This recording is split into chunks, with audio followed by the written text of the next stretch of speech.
São 10 jogos sem vencer, 6 derrotas seguidas na zona de rebaixamento do Campeonato Brasileiro, fora da Copa do Brasil para o ABC, e um trabalho que foi montado da pré-temporada. Acho que o Barbieri tem muito pouca coisa para reclamar em relação à demissão dele, e sim o torcedor do Vasco, de entender que fala, poxa, nós tivemos 10 dias de treinamento, em vez de dar esses 10 dias para um novo treinador, vocês deram 10 dias para um cara que já estava lá e que muito provavelmente seria demitido.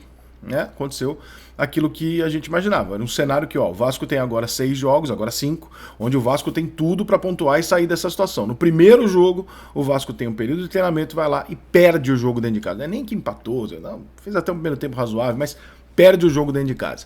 Não tem o que fazer, irmão. É 880. Você bota os 10 dias ali para aquele treinador para saber que no primeiro jogo, se ele não ganhar, ele tá fora.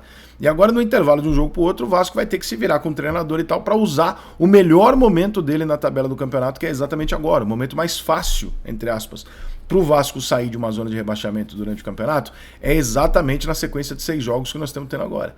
Então, se neste momento turbulento o Vasco não conseguir reagir, o Vasco não conseguir fazer ali os seus 9 já é pouco, mas 9 era o aceitável ali, né? Já vamos para 6, 7 pontos e tal, não sei o que, conseguir dar uma respirada, meu amigo, esquece, o Vasco vai para a Série B. Do jeito que o Vasco está ficando, ele está a 6 pontos de distância de sair da zona de rebaixamento. Você fala, está a 6 pontos de distância se recuperando? Não, está a 6 pontos de distância começando a buscar um treinador para talvez começar a se recuperar.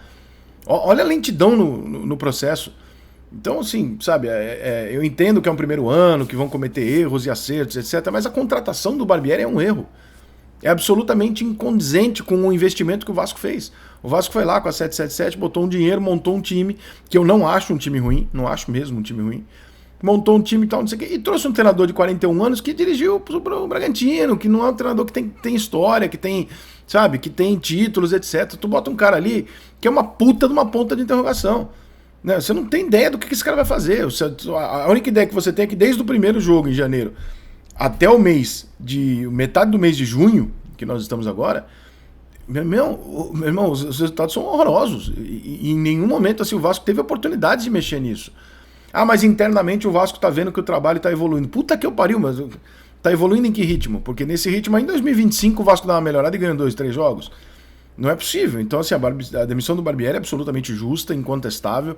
Ele não tem o que reclamar. O Vasco foi extremamente paciente com ele. Deu todo o tempo do mundo que ele precisava para fazer o time, pelo menos, ser condizente com o elenco que tem. E o elenco do Vasco não passa nem perto de ser um elenco de zona de rebaixamento. Nem perto. O time do Vasco tem condição de estar ali em 11º, pelo menos. E o futebol apresentado é uma tragédia. Claro que tem um resquício do ano anterior, onde você já via alguns dos defeitos atuais. Então não dá para jogar tudo na conta do Barbieri. No ano passado, quando terminou o campeonato da Série B, a gente comentava aqui o seguinte, tem uma coisa muito impressionante me chamando a atenção aí, que é a falta de personalidade dos jogadores do Vasco para reagir a jogos decisivos. Mesmo que esse jogo seja contra o São Raimundo. E aí você não pode jogar no Vasco. Aí, desculpa, mas... Então alguns ficaram, outros saíram. Mas é fato que o Vasco carece de liderança dentro do campo, não é só o treinador. Porque a tremedeira que alguns jogadores do Vasco têm em alguns ambientes é uma coisa inacreditável. A torcida do Vasco está ali para ajudar o Vasco e os jogadores do Vasco reagem extremamente mal a jogar em casa com a torcida do Vasco. Não que joguem bem fora, não é isso não, mas os momentos de decisão da Série B dentro de casa, estádio lotado, tudo favorável ao Vasco, adversário fraco e tal, o Vasco pipocou. O ABC esse ano pipocou. Quantas vezes você tem visto nos últimos anos, nos últimos meses e até anos, esses jogadores do Vasco não aguentarem o tranco de jogar no Vasco? Mas aí, irmão, aí vai um pouco mais além. Se eu testei numa Série B e você não aguenta o tranco de jogar a Série B no Vasco com a responsabilidade de bater um São Raimundo dentro de São Januário, você não pode ficar no elenco pro ano que vem. Não é porque você é bom ou ruim, é porque você não tem culhão pra jogar no Vasco. Você não tem condição psicológica pra jogar no Vasco. Isso aqui não é um time que vai ficar jogando a Série C, a Série B, não. Esse aqui é um time que tem cobrança, que tem torcida, time grande pra caralho, time que... Torcedor do Vasco tá esperando ganhar Libertadores, não tá esperando não cair pra Série B. Então, se você não aguenta o jogo com o São Raimundo, se pra você é um drama o jogo com a Ponte Preta, dentro de casa, com o apoio da torcida e o caralho, meu irmão, eu não tenho a menor possibilidade de jogar uma Libertadores com você contra o Boca Juniors no Bambaneira. Eu não posso planejar você no meu elenco pra amanhã ou depois estar numa Libertadores e jogar com o River Plate. Eu não posso fazer isso, porque você não aguenta. Então, temos que falar real aqui. Tem o caso do Barbieri, que é consideravelmente culpado também? Sim, sem dúvida. Tinha que trocar o treinador, isso é indiscutível. Agora, tem alguns jogadores ali do Vasco, eu não vou ser né? Eu não vou ficar aqui falando esse, aquele e tal, esse aqui, né? Alguns são garotos e tal, não quero pichar os meninos, mas, porra, cara, olha os resultados, olha a semelhança dos resultados do Vasco do ano passado. Era um time que quando precisava jogar em casa contra o time mais fraco, ou seja, era só jogar o que sabia e resolvia. Tinha o apoio da torcida, tinha um fator extra motivacional para ajudar. Para os jogadores do Vasco, aquele era um fator de entrave. Os jogadores do Vasco não reagiam bem ao fato de ter apoio da torcida. Eles transformavam em cobrança.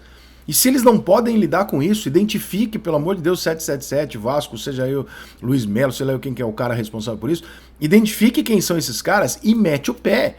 Vende, porque não tem condição. Sabe, o jogo de ontem é a mesma coisa. O time do Vasco ele começa a errar passe, começa a jogar dar balão dentro da área. Não tem um jogador com personalidade suficiente no Vasco para ficar, joga em mim, pera aqui, pum, domina a bola, calma, você aqui, vou tentar uma jogada aqui. Se eu errar, joga de novo em mim que eu tento de novo. Os caras têm pânico da vaia. Os caras têm pânico do estádio tá revoltado que a bola não entra.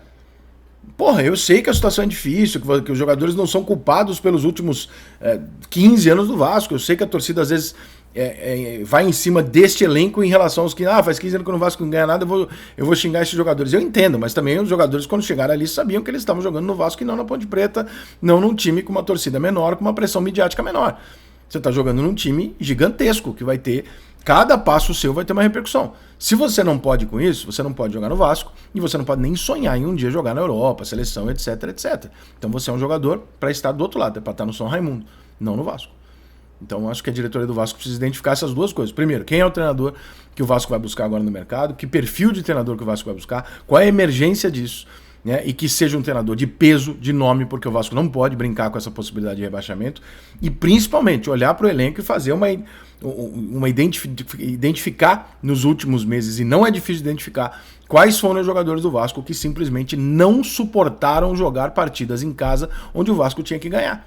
E eu não estou falando de jogos contra o Flamengo, não estou falando de jogos contra o Palmeiras. Eu estou falando de jogos contra São Raimundo, ABC, Goiás, etc, etc. Esses jogos, quando você tem que ganhar, irmão, e acabou, não tem discussão. E o Vasco, por muitas vezes, tem entregado esse tipo de jogo dentro de casa, uma dose por questões táticas, técnicas e etc, etc, outra dose grande, porque tem jogadores no Vasco, vários deles, que não suportam jogar com a camisa do Vasco. Então, rua.